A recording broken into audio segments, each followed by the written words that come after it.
वैसे जरूरी नहीं है, लेकिन वीडियो को लाइक या फिर डिसलाइक कर दिया करें। मूवी स्टार्ट होती है तो हम दो मैरिड कपल्स को देखते हैं। एक कपल में लड़की का नाम विकी होता है और दूसरे कपल में आदमी का नाम डगलस होता है। वो चारों एक जंगल में किसी क्रिएचर से अपनी जान बचाकर भाग रहे थे, लेकिन तभी वो क्रिएचर डगलस की वाइफ को पकड़ लेता है और उसे खींचकर अपने साथ ले जाता है। लेकिन डगलस अपनी वाइफ को बचाने के लिए कुछ भी नहीं कर पाता। इसके बाद सीन शिफ्ट होकर 5 कॉलेज स्टूडेंट्स पर आता है, जिनमें एक लड़की का नाम एलिसा था और बाकी उसके फ्रेंड्स थे और उसका एक भाई भी था। एलिसा की फीमेल फ्रेंड का नाम मैंडी था। असल में ये लोग एक जंगल में हाइकिंग के लिए आए होते हैं। इसके बाद ये जंगल में एक नोटिस लगा हुआ देखते हैं, जिसमें लिखा हुआ था कि यहाँ पर लोगों का आना अलाउड नहीं है। लेकिन वो सभी इस वार्निंग को सीरियस नहीं लेते, क्योंकि उन्हें लग रहा था कि ये गवर्नमेंट की कोई चाल है लोगों को यहाँ से रोक कर इस जंगल को खत्म करने की। इसके बाद ये लोग एंट्रेंस पर एक पिक्चर क्लिक करते हैं और आगे बढ़ जाते हैं। रास्ते में एलिसा अपनी फ्रेंड को बताती है कि मैं हर साल अपनी फैमिली के साथ इस जंगल में आया करती थी, लेकिन अब क्योंकि हम कहीं और शिफ्ट हो गए हैं, इसीलिए अब 7 साल के बाद मैं यहाँ पर आई हूँ। इसी दौरान हम वहाँ पर एक जानवर की डेड बॉडी को भी देखते हैं, जिसे किसी दूसरे जानवर ने काफी बुरे तरीके से मारा होता है। फिर थोड़ी दूर जाने के बाद एलिसा अपने भाई को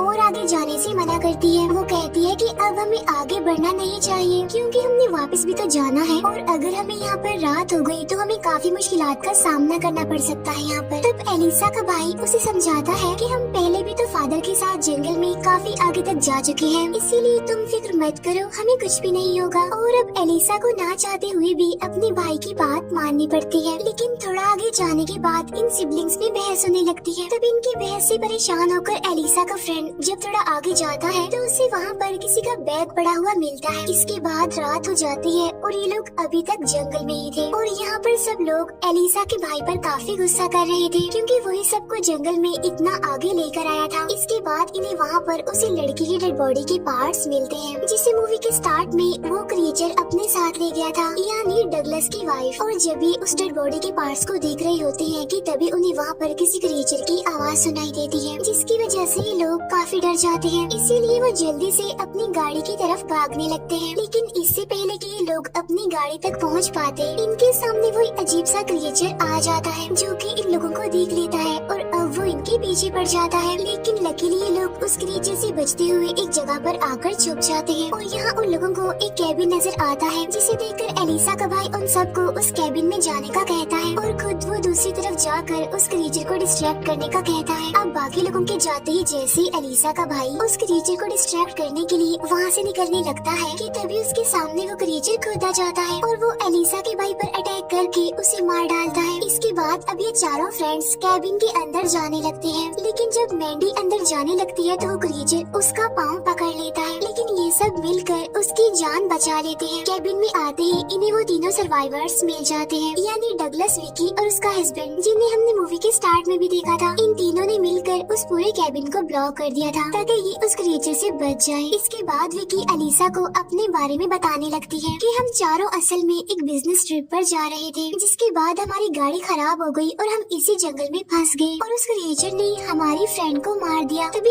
एलिसा का फ्रेंड बताता है कि मैंने सभी के पेरेंट्स को कॉल कर दिया है और पुलिस को भी इन्फॉर्म कर दिया है और अपनी लोकेशन भी बता दी है, इसीलिए बहुत जल्द कोई ना कोई उनकी हेल्प के लिए यहाँ पर आ जाएगा। तब डगलस कहता है कि कोई भी हमारी हेल्प करने के लिए यहाँ पर नहीं आ पाएगा और अगर हमने इस कैबिन से निकलने की कोशिश की भी तो वो क्रिएचर हमें मार देगा। इसके बाद ये लोग सभी डोर्स और विंडोज को और भी अच्छी तरह से ब्लॉक कर देते हैं ताकि वो क्रिएचर अंदर ना आ सके। यहाँ पर एलिसा काफी परेशान होती है, क्योंकि उसे लग रहा था कि वो क्रिएचर यही चाहता है कि वो सब इसी जगह पर एक साथ कैद रहे।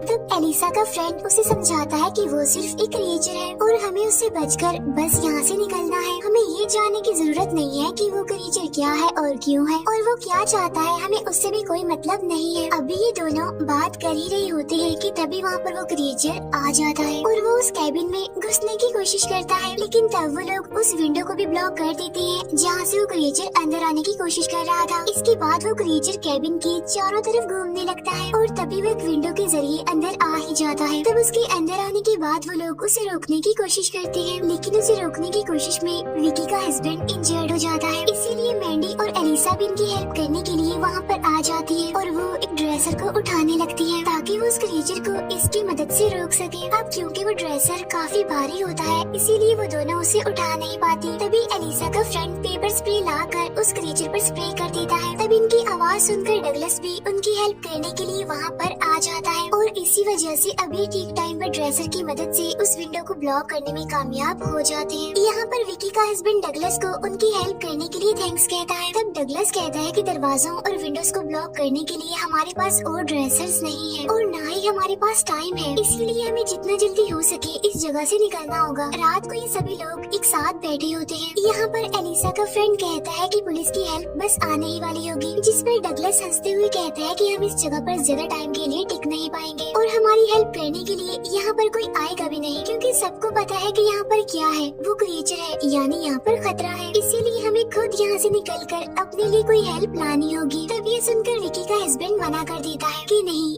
यहाँ से बाहर अब कोई नहीं जाएगा, जिस पर एलिसा का बेस्ट फ्रेंड कहता है कि मैं जाऊंगा बाहर और हेल्प लेकर जल्दी वापस भी आ जाऊंगा। तब ये सुनकर एलिसा अपने फ्रेंड को दूसरे रूम में ले जाकर उसे समझाती है और कहती है कि तुम बाहर नहीं जाओगे, जिस पर एलिसा का फ्रेंड कहता है कि अगर मैं हेल्प लाने के लिए बाहर ना गया तो कोई भी यहाँ से बाहर नहीं जा पाएगा। इसीलिए अब ना जाते हुए भी एलिसा को उसकी बात माननी पड़ती है। इसीलिए अभी लोग प्लान बनाते हैं कि विकी का हस्बैंड उस क्रिएचर को डिस्ट्रैक्ट करेगा। उसी टाइम एलिसा का फ्रेंड कैबिन से निकलकर हाईवे की तरफ भागेगा। फिर कुछ देर बाद वो करते भी बिल्कुल ऐसा ही है। विकी का हस्बैंड बाहर जाता है और वो विसल बजाकर उस क्रिएचर को अपनी तरफ अट्रैक्ट करता है। अब एलिसा का दूसरा फ्रेंड घर से बाहर खड़ा हुआ था। वो स्पाई ग्लास की मदद से उस क्रिएचर को देखता है और वॉकी टॉकी की मदद से वो विकी के हस्बैंड को बताता है कि वो क्रिएचर तुम्हारे काफी करीब आ चुका है। तब मौका देकर एलिसा का बेस्ट फ्रेंड कैबिन से काफी दूर भाग जाता है। इसके बाद एलिसा का फ्रेंड विकी के हस्बैंड को बताता है कि अब वो क्रिएचर मुझे कहीं भी दिखाई नहीं दे रहा। इसका मतलब ये है कि अब वो वहाँ से भाग गया है। और तभी अचानक से इन लोगों को वॉकी टॉकी पर एलिसा के बेस्ट फ्रेंड के चिल्लाने की आवाजें आने लगती हैं। तब यहाँ पर उन्हें पता चलता है कि वो क्रिएचर असल में अब एलिसा के बेस्ट फ्रेंड के पीछे आ रहा है। इसीलिए अब एलिसा का फ्रेंड और विकी का हस्बैंड फौरन कैबिन के अंदर आने की कोशिश करते हैं, लेकिन डगलस उस दरवाजे को ब्लॉक कर देता है और उन्हें अंदर आने नहीं देता, जिसे देखकर विकी उस दरवाजे को खोलने की कोशिश करती है, लेकिन डगलस उन्हें दरवाजा खोलने नहीं देता। इसीलिए अब एलिसा उन दोनों को वॉकी टॉकी पर बताती है कि किचन का दरवाजा खुला हुआ है, तुम वहाँ से अंदर आ जाओ। इसीलिए अब एलिसा का फ्रेंड और विकी का हस्बैंड किचन के दरवाजे से कैबिन के अंदर आ जाते हैं और अंदर आते ही विकी का हस्बैंड सबसे पहले डगलस को मारता है, जिससे डगलस बेहोश हो जाता है। और जब उसकी आँख खुलती है तो वो खुद को बंधा हुआ पाता है, क्योंकि अब उन लोगों को डगलस पर बिल्कुल भी बिलीव नहीं था और यही वजह थी कि उन्होंने उसको बांध दिया। इसके बाद हम एलिसा को देखते हैं, जो कि काफी अपसेट लग रही थी, क्योंकि उसने अपने भाई और अपने फ्रेंड को खो दिया। इसीलिए वो डिसाइड करती है कि वो उस क्रिएचर को मारकर ही यहाँ से बाहर निकलेगी। वहीं पर एलिसा का फ्रेंड काफी डरा होता है, क्योंकि आज वो मरते मरते जो बचा था और उसे लगता है कि वो किसी भी टाइम मर सकता है।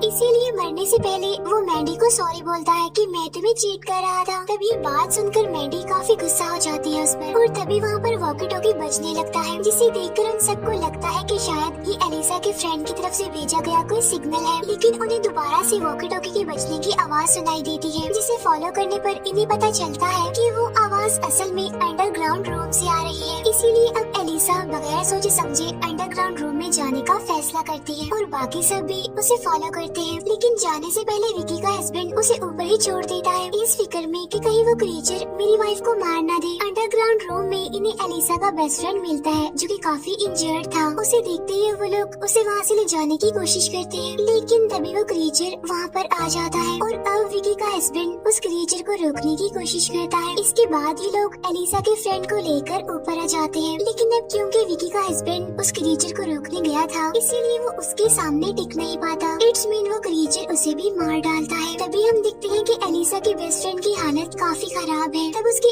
ऐसी हालत देखकर डगलस उनसे कहता है कि ये किसी भी टाइम मर सकता है, लेकिन शायद इसकी वजह से हम बच सकते हैं। असल में डगलस का आइडिया एलिसा के फ्रेंड को यूज करके उस क्रिएचर को डिस्ट्रैक्ट करने का था, ताकि ये सब लोग यहाँ से निकल सके। लेकिन एलिसा इस बात पर बिल्कुल भी एग्री नहीं करती, बल्कि वो एक दूसरा प्लान बनाती है कि हम उस क्रिएचर को इस जगह पर लाकर ट्रैप करेंगे और फिर उसे अंडरग्राउंड रूम से मिले हुए उस फ्यूल की मदद से जला देंगे। तब एलिसा का ये प्लान सुनकर डगलस भी उसकी बात पर एग्री करता है और वो कहता है कि मैं भी उस क्रिएचर को पकड़ने में तुम्हारी हेल्प करूंगा। इसीलिए एलिसा अब अपने फ्रेंड को कहती है कि डगलस को खोल दो, लेकिन आजाद होते ही डगलस एलिसा के इंजर्ड फ्रेंड को मार देता है। तब उसकी इस हरकत से वो सभी लोग काफी गुस्से में आ जाते हैं, लेकिन इससे पहले कि वो डगलस को कुछ कह पाते वो क्रिएचर अचानक से उन ब्लॉक्स को तोड़ते हुए अंदर आ जाता है और वो डगलस को बड़े ही ब्रूटल तरीके से मार देता है। डगलस को मारने के बाद वो क्रिएचर अब उसकी बॉडी खाने में बिजी था। तब मौके का फायदा उठाकर वो लोग अंडरग्राउंड रूम में जाकर फ्यूल ले आते हैं। फिर वो उस फ्यूल की मदद से